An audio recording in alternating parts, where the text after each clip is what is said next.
Hey there, Epic Oklahoma family. This class is going to go over how many dates and deadlines there are in the Oklahoma residential purchase contract, what you need to know, and what you need to share with your buyers and sellers. So let's jump right in. We are going to start with the contract ratification date and where you find that in the contract. It's going to be on page 6, where we have the execution by the parties and there's the buyer's signatures and the seller's signature. The contract ratification date is actually the last date that a piece of the contract was signed. So in this case, because we have the buyers made the offer on the 29th, but the sellers didn't actually accept the offer until the 31st, the contract ratification date is going to be on October 31st. So what it means, again, is just it's the date that both parties agree on the contract's terms and conditions in writing, and what it triggers is when the earnest money is due. So now we're going to talk about that. When is the earnest money due date? If that, we can go to the bottom of page 1, and it says that the earnest money due date is due within 3 days of the contract being fully executed by the parties. The earnest money needs to be delivered in the amount that is shown in paragraph 2 to the location, be it a title company or a brokerage escrow account.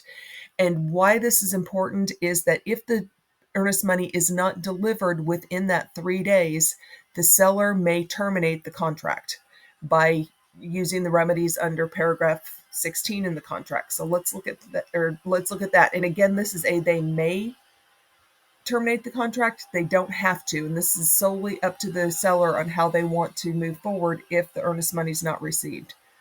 So when we go to paragraph 16, and it's talking about upon breach by the buyer, the seller can do one of 3 things when the earnest money has not been delivered. They can terminate the contract. They can pursue any other remedy available by law, which is when they try to go after the buyer for specific performance, or they can enter into a written agreement which modifies the terms of paragraph 2 to cure the lack of delivery. So they can extend the time period from the 3 days to 7 days, 10 days, whatever is reasonable in your situation. But those are the 3 options that the seller has, and the seller is solely in the driver's seat for making that decision. If they decide to terminate the contract, there is a notice of cancellation, and it's in the piece for the seller is kind of in the middle of the cancellation and termination form. And it's actually the first option that the seller is canceling the contract in accordance with paragraph 2 of the purchase contract, where it states if the buyer fails to deliver earnest money within the time required, the seller may terminate this contract or exercise seller's remedies under paragraph 16 or both.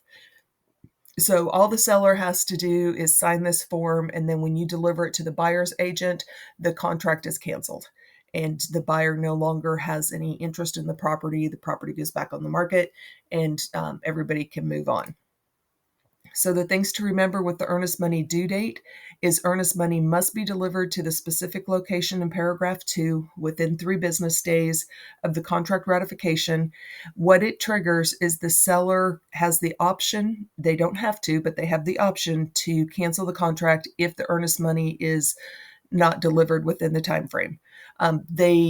Everything in the contract stays binding until the seller provides written notice of cancellation. So this is important to remember because there's a misconception out there that earnest money is part of what ratifies the contract, and that is not the case. The contract is ratified or executed by signatures. So once all parties have signed the offer document, it is a binding contract. Earnest money is just a term of the contract that the contract can be voided if that term isn't met. So now we're going to jump ahead to the time reference date. This is a fun one. So where you find the time reference date is in paragraph 5 of the contract. And there's 2 different ways that this can show up. I am going to encourage you to always write in a date. So there's never any confusion. If there's a late addendum to the contract, anything like that, we know exactly when that time reference date is. So if you don't leave it blank and you put in a date, then it's very clear. There's no room for second guessing and everybody can move forward. if you get a contract where it has been left blank. In this case, if you remember from the previous slide, we talked about the seller had agreed to accept the offer 2 days after the buyer made the offer. So the seller accepted it on 10/31. So had this been left blank for the time reference date, the time reference date would be November 3rd. Since that they wrote in November 15th in this case, that's going to be when the time reference date is. So the first date of the inspection period is November 16th. So the time reference date, that's the date, time period of the contracts commence. The day after the time reference date is what's counted as day one, and it triggers all date-specific contract deadlines other than the earnest money due date going forward from this part of the contract. So next, we're going to talk about what is the deadline to make loan application. And does that change if you have different types of financing or you're applying for different types of loans? Here you're going to see on a conventional loan, it says the deadline to make loan application is within 5 days. Also, you notice FHA is the same. Native American guaranteed loans, the same within 5 days. VA guaranteed, also within 5 days. So the deadline to make loan application, regardless of the type of financing that you're getting, is going to be within that 5 days following the time reference date. So the buyer needs to either make application for whatever loan document or whatever addendum they've attached to the contract, or give notice to the seller that the loan terms are not acceptable and they're not going to move forward with the contract. The seller can send a notice of intent to cancel the contract if the conditional loan approval is not received. So it's important that we make sure that the buyers have done the loan application and that things are moving forward on their end. So let's talk about the conditional loan approval, since I just said that the sellers can cancel the contract if they don't have this. What is it? This is part of all of the finance addendums, and it says that the buyer's going to make application within that 5 days, and then the buyer is also going to instruct the lender that they need to provide a written statement of conditional loan approval, which is not the final loan commitment, but just conditional loan approval that lets the seller know they have met these 4 criteria. They have the lenders reviewed and approved the buyer's creditworthiness, that they have the funds and income necessary to close.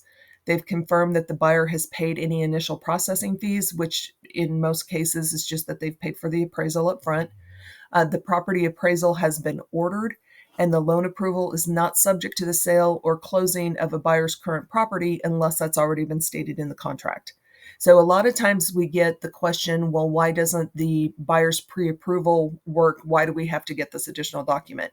The additional document is confirming that the appraisal's been ordered. That is never in a pre-approval because they don't have a property to order the appraisal against. Also, sometimes lenders will do a soft pull on their credit and they don't do the actual full credit check until they have a contract. So we need to, this is their way to verify for us that they have actually done a hard pull on the buyer's credit. They know, what their debt to income ratios are, what their income is, and that they do have the funds available to close. So this is an important piece of paper to protect our sellers and get the house back on the market if we're maybe in a contract that has the possibility to not close. So this conditional loan approval is due within 10 days of the time reference date.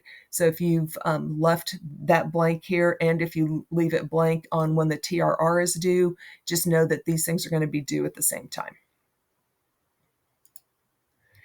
And if we don't get this, the seller again can do the notice of cancellation.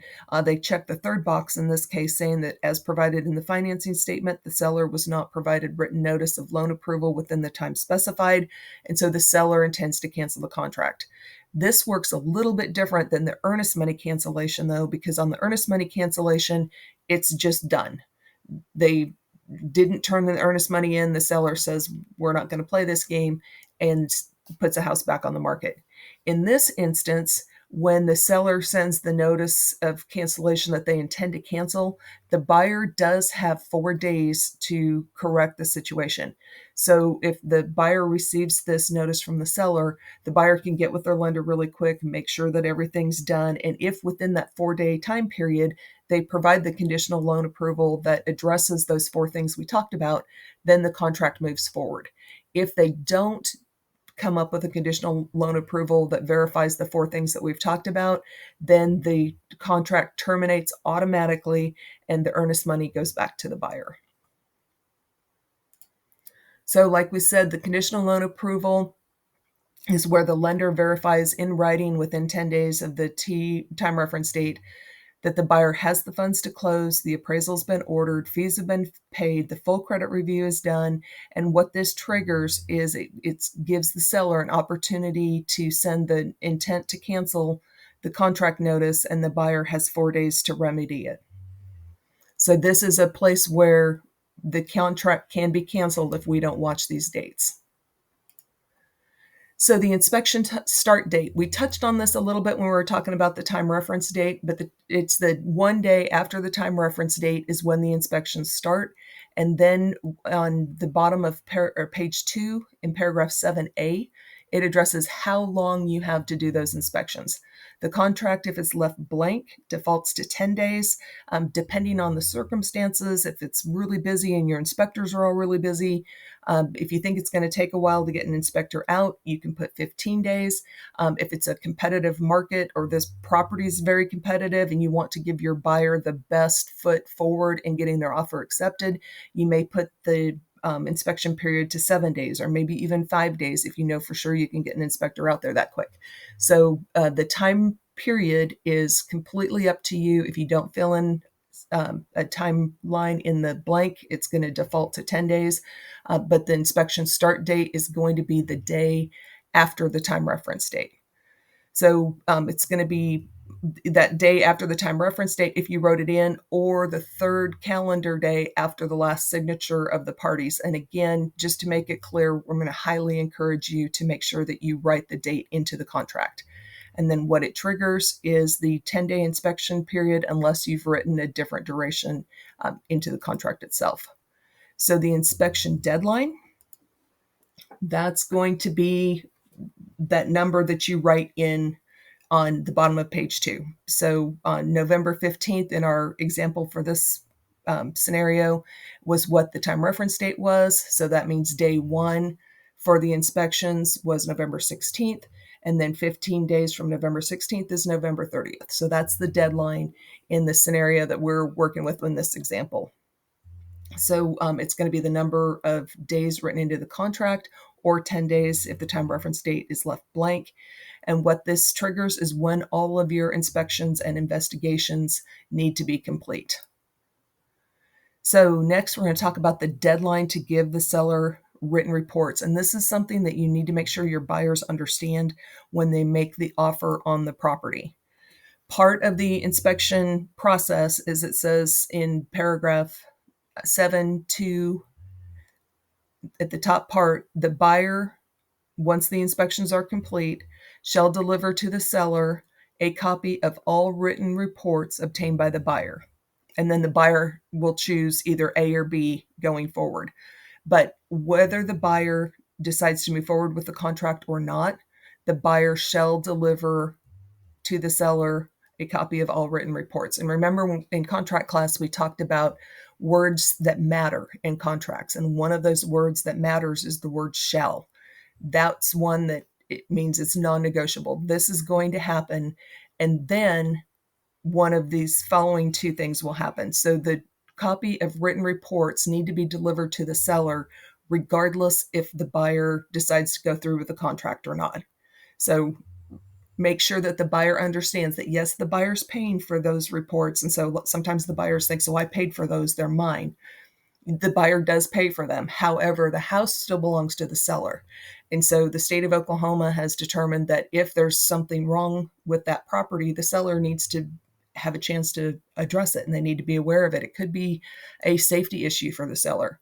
So because of that, the state of Oklahoma has determined in their contract that If there's any written reports, the buyer shall deliver those to the seller within 24 hours of the expiration of the investigation's time period.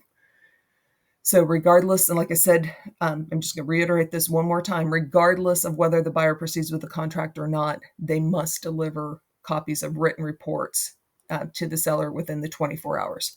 And what that triggers is the 7-day negotiation period for the buyer and seller to reach an agreement on the repairs. So even though if you submit the TRR sooner than the end of that deadline, then that 7-day negotiation period starts the day that the TRR is delivered. So if you wrote in 15 days for your inspections, but have it done in 10 and you go ahead and submit the TRR submission is what's going to start that 7-day negotiation process. And that is what we're going to talk about next, when the TRR is due to the seller. So that comes in the second part of paragraph 2, after we go through that the buyer shall deliver the reports, and then the buyer shall select one of the following. So this means that the buyer is either going to do option A, and they even put it in bold capital letters here, or option B.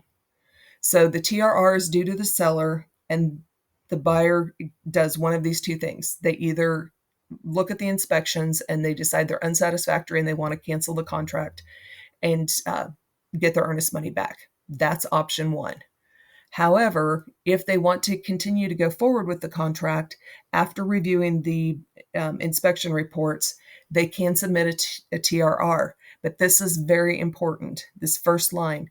If the buyer decides to submit the TRR to the seller or the listing agent, the buyer waives the right to cancel the contract.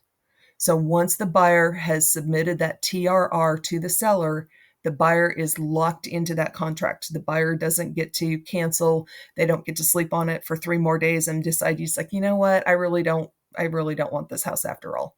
If they submit the TRR, they have waived their right to cancel the contract and they are moving forward at that point. And then the 7-day negotiation period to determine what they're going to repair. In this case, I wrote in 5. It's difficult. Normally, this should be a number that's bigger than 7 days because sometimes it's hard to get estimates and contractors out to let the seller know exactly what those costs are going to be on the repairs that we've requested. So be careful on that date and be prepared to extend it if you need to. But number one thing to remember on this is this buyer cannot cancel the contract after they've submitted the TRR. And so again, the TRR is due to the seller within 24 hours after the inspection period is complete or before. It's also after the written reports are given to the seller, and then there's either a notice of cancellation or the TRR form goes to the seller. So within 24 hours of the end of the inspection period, the buyer either needs to cancel the contract and get their earnest money back, or they give the seller a TRR and they move forward with the contract. And what this TRR triggers is the 7-day or 5-day in the example here, negotiation period between the buyers and the sellers to reach a written agreement on the repairs. Next, we're going to talk about the deadline to secure property insurance. And when I started in real estate, this was not a problem because it was easy to get insurance in Oklahoma. Now it is difficult to get insurance in Oklahoma, and it's important to get it locked down quickly because insurance premiums have increased so much that sometimes if you have a buyer that's on a close debt to income ratio, sometimes the insurance is high enough that it may throw their debt to income ratios off just enough that they no longer qualify for the property, which is absolutely crazy, I know, but it's a thing. So we want to make sure that they are applying for insurance as soon as possible. That's one of the first things they need to do right out of the gate when we're working through inspections and everything else, because once we get through the TRR investigations period, the buyer's inability to obtain a loan based on unavailability of hazard insurance does not relieve the buyer from the obligation to close the transaction. So within 24 hours of the expiration of the time period of 7A, which is the investigations time period, it's when we can do inspections, you need to make sure that they have property insurance locked down. So what that triggers is the expiration of the buyer's right to cancel the contract. So we need to make sure that they're able to get property insurance, because we don't want them to end up in a legal battle with the seller because we didn't meet that timeline. So now we're going to talk about the deadline to complete the TRR negotiations. So this is, again, it's whatever date you write into paragraph I on this. And like I said earlier, this is probably not one that should be shorter than the 7 days left blank. A lot of times it's going to take longer to get contractors and get quotes. But within whatever time frame you have allowed here, if a written agreement is reached and the seller is going to complete all of the agreed upon repairs or replacements prior to closing at the seller's expense, unless something different is agreed upon in writing, then the contract moves forward. If a written agreement is not reached within that 7-day, or in this case, within that 5-day period, buyer and seller understand that the contract terminates and the earnest money goes back to the buyer. So let me say that again. If you're in the TRR negotiation period, and in this case 5 days, but if it's the 7 days that the contract defaults to, and a written agreement is not reached, the contract terminates and the earnest money goes back to the buyer. This is really, really important that you make sure that within that 7 days, you have either reached an agreement or the buyer has sent a follow-up notice to the seller saying they're going to accept the property in its current condition, or you have done an addendum to extend this negotiation period because you haven't been able to get contractors out there quick enough to reach an agreement. But once the TRR has been submitted, if there is not a written agreement, the contract terminates, the contract fails. So it's really, really important that you stay on top of those deadlines and you don't wait too long, because the buyer could lose their house. So again, the deadline depends on when the TRR was actually submitted and then what date was written into 7C2BI. And then the main thing to remember on this is the contract shall terminate and the earnest money is returned to the buyer if a written agreement is not reached within that time frame. So appraisal, when is the appraisal due in our residential real estate contracts in Oklahoma? And this one's kind of a trick question because we have no control over that, as much as we would like to have control over when the appraisal is due, what the deadline is to get it back. That is completely out of our hands. So we just need to have really good communication with the lender and make sure that we are staying on top of that. The only piece of this that we do have a little bit of control over is with the conditional loan approval. We can confirm that the appraisal has been ordered, and that's the best that we can do to protect our buyers and sellers in this situation. So when is title evidence due to the buyer? This one is a fun one because this is a time frame where everything that we've been talking about so far goes from the time reference date forward. The title evidence actually goes from the closing date backward. So if you look at the bottom of page 4, it says that the buyer shall have 10 days after receipt to examine the title evidence. In the event that the title evidence is not made to the buyer within 10 days of closing, the closing date shall be extended to allow the buyer 10 days to examine the title evidence. So this is another instance where there's that shall word, which means it's going to happen. It's locked in. There's no moving on it unless everybody agrees in writing. We do an addendum. But make sure that the minute you receive the title evidence from the title company, first you review it, but then make sure that you have sent it to the buyer so the buyer has time to review it. And the listing agent should also get a copy. I mean, just make sure that everybody has it and that it's more than 10 days prior to closing. If you don't have it more than 10 days before the closing date might be extended. So you need to have that conversation and make sure that you can go ahead and close on or before the closing date. But if they decide that they've only had 5 days to review it and they want the full 10, that closing date is going to automatically be pushed back, and we're just locked in at that point. So communication, as with all things in the contract, communication is really key with the title evidence. So make sure that the title evidence is delivered to the buyer and that they have 10 days after they've received it to deliver any objections to title. And just know and set your clients up with the fact that closing date shall be extended to give the buyers the full 10 days to review the title work, unless the buyers agree in writing that they're not going to take the full 10 days. So final walkthrough date. This is another one that is more based off of the closing date than the time reference date.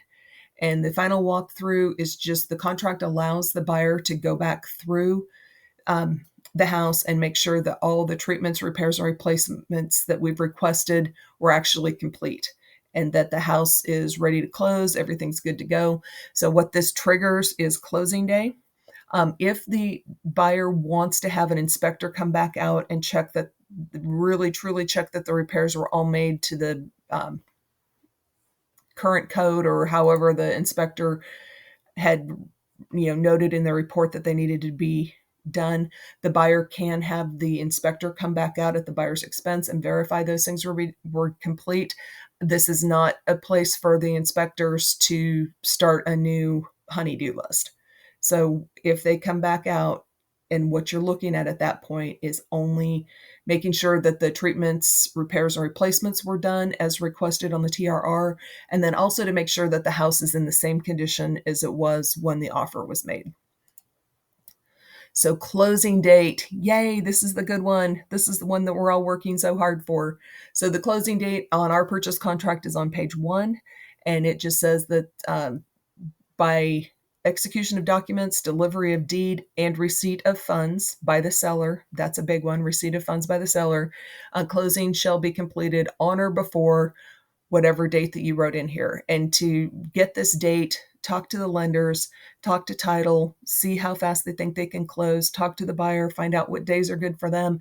I always call the listing agent and say, hey, how much time does your seller need to close? Do they need 6 weeks because they're purchasing something else? Can they close in 3 weeks?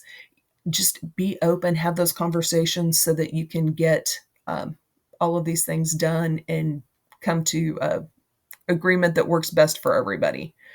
So the closing date is the final transaction between the buyer and seller. It's when the conveying documents are concluded and the property is transferred, unless there's something that's been agreed to by the parties. If the seller's going to keep possession for a week, or if they have early possession by the buyer, which I highly encourage you to never do. But sometimes I have lots of nevers in real estate that sometimes it just has to happen anyway. But closing, one more thing, let me go back here really quick. Closing is the execution of documents. So that's when we sit around the table at title and the buyers sign their life away. It's the delivery of deed, where the seller signs the deed over to the buyer, and receipt of funds by the seller. So closing is not complete until the seller receives those funds. So that's an important thing to remember, which we will talk about in another class. So that's payday. That's the date that we're all working so hard for. So congratulations on making it through a Reader's Digest version of the timelines of the contract. If you have any questions, as always, reach out to our fearless leader, our wonderful broker, Katie Kingsley. She will be more than happy to help you with any of this. Also, reach out to your area leaders. That's what they're there for. And I'm also here in your corner if there's anything you need. So that is the timelines of the Oklahoma residential real estate contract.